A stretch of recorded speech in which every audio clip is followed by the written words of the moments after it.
Welcome to the Bark-Covered House, William Knowlin, Chapter 18.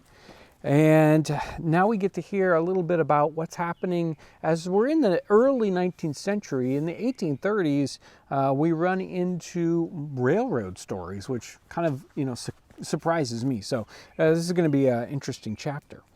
Chapter 18, Our Clearing and the First Railroad Cars in 1838. Our prospects began to brighten a little, and it is needless for me to attempt to describe what our feelings were when we got a strip of primeval forest cleared away. Our clearing now extended across the two lots, being half a mile east and west. It was about 80 yards wide on the west side, running this width to the east a little over halfway, and it was 40 or 50 yards wide on the east end. It contained about 60 acres, mostly logged and cleared off, but a few logs remaining lying on some of it. We had burned the wood all up on the ground, as there was no market for it, and it was worthless. We burned up out our way enough timber to make 5,000 cord of cordwood. Father's big axe, which he brought from the state of New York, and mine, by striking innumerable blows, had been worn out long before this strip was cleared. The heavy resounding blows of those axes had been heard, and before them many trees had fallen. They stood before the blows and trembled and swayed to and fro, and at last fell with a thundering crash to the earth to rise no more. Some of their bodies broken, their limbs broken off, wounded and bruised, stripped of their beautiful foliage. The noise of their fall and the force with which they struck the earth made the ground tremble and shake, and let the neighbors know that Father and I were chopping, and that we were slaying the timber. The grand old forest was melting away. The sides of many a tree had been cleft, and the chips burst out, and they had disappeared all but their stumps. The timber was tall, and I cut one whitewood that was about a foot through at the butt and measured 83 feet to the limb. It ran up as straight as a liberty pole. I think our large timber was about 100 feet high. It was to me a little singular that the smaller timber should run up so tall, equally as high as the large timber. All appeared anxious to look at the sun, bask their green tops to his rays, nestle and wave in the rustles of green above the high arching boughs of the trees. Once I saw them wave, arrayed in a different coat. Beautiful workmanship of nature was displayed in the growth of that timber. It is not always necessary to peer through glass slides in order to take a panoramic view of the brilliant scenes Dame Nature presents. Her varying pictures and beautiful face, her handiwork as exhibited by herself in the most enchanting. Sometimes the spectacle after a storm of rain and sleet is grand and sublime, but the effect of such a storm is not often seen as we view it now. Early one spring, after nature had covered her face with a mantle of snow and appeared to repose, she arose from her winter slumber and adorned herself in a silvery robe. It was formed by drops of cold rain showering down upon the little snow that was left, and upon the trees, in fact, upon everything not under cover. Every bush and little twig was loaded and hung down its head. The bodies and limbs of the trees were alike covered, and the boughs bent down under the heavy load of the icy armor. Icicles glistened like jewels and hung from the eaves of the house, from the fence rails, from the limbs of our little fruit trees, the currant bushes, the rose bushes, the briars, and prickly ash were all encased in ice. From the points and ends of all the boughs, small and large icicles formed and hung down like tapers. To the point of each was hanging a silver-like gem which had frozen fast in the act of dropping. Some of the trees were loaded so heavily that the limbs broke off and went tearing down to earth in a heterogeneous mass. The limbs broke in pieces. Their icy coat and icicles broke up like glass. The next morning, the whirlwind of the blinding storm of sleet had passed away, but it had left its impression behind. There was formed a crust on the little snow left, which gave it a shining coat, transparent as crystal. It was most beautiful. The sun shone clear and bright and cast his golden rays across the face of nature. The trees and the treetops, the bushes, the shrubs shone and glistened like so many thousand diamonds, and the earth was dazzling to look upon. It appeared mystical as a silvery land, everything aglow and sparkling with radiant hues. The trees and earth seemed vying with each other in most charming beauty, like many of earth's pictures. It was a scene too bright and strange to last. A change was soon caused by the warming rays of the sun. The icicles, which hung down like jewels, melted and let go their hold and fell to earth. The icy coverings of the trees began to melt and fall like tears, and very soon the snow and the ice were all gone and the ground left bare. Father said that he thought the trees were more beautiful when clothed in green leaves than when covered with ice, though they were ever so bright. But to the clearing again. Now finally I thought we had quite a clearing. I could stand by our house and look to the west and see Mr. Pardee's house and the smoke in his chimney, and I could see Mr. Pardee and his sons when they came out in the morning and went to work. I could look to the east, and there joining ours was the clearing and the house of Mr. Asa Blair, and he could be seen. And then it began to seem as if others were living in Michigan, for we could see them. The light of civilization began to dawn upon us. We had cleared up what was, a few years before, the lair of the wolf and the hunting ground of the red man.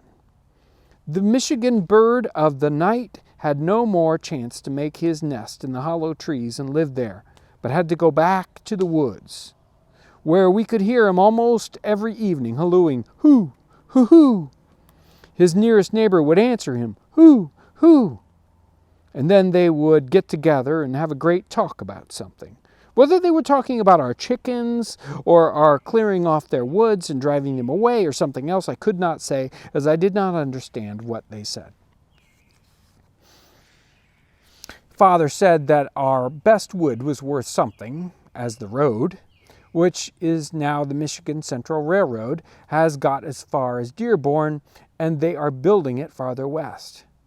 He thought we could cut some of our best timber into cordwood and sell it to the managers of the road and make something from it.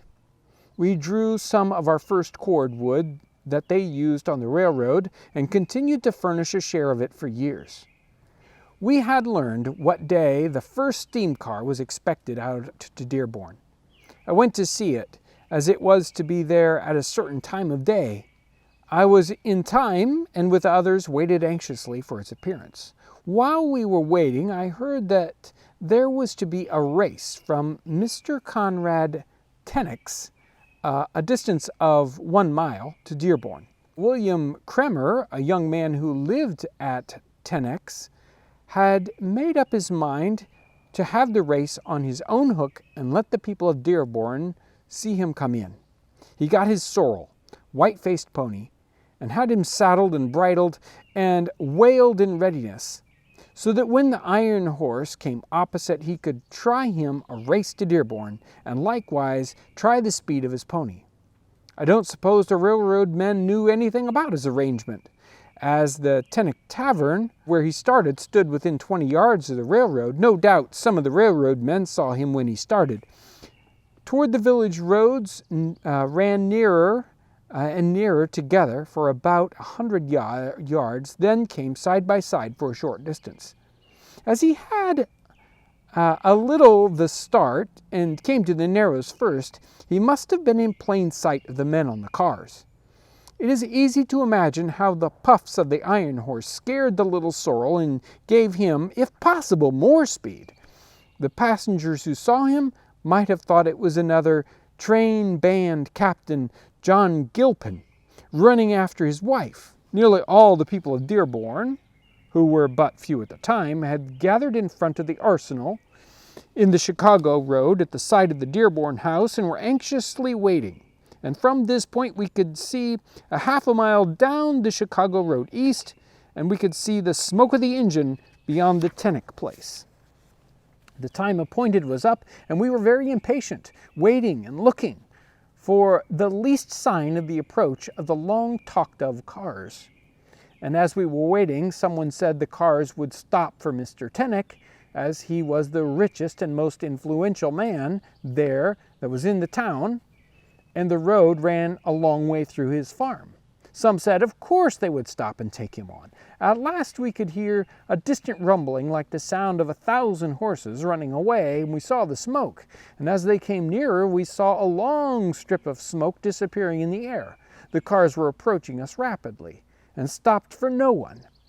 When they got opposite of Mr. Thompson's tavern, sure enough, there on the Chicago Road came William Kremer, like a streak with his hat off, waving it in his hand, looking over his shoulder at the cars, hallooing like a trooper, and his horse was running for dear life.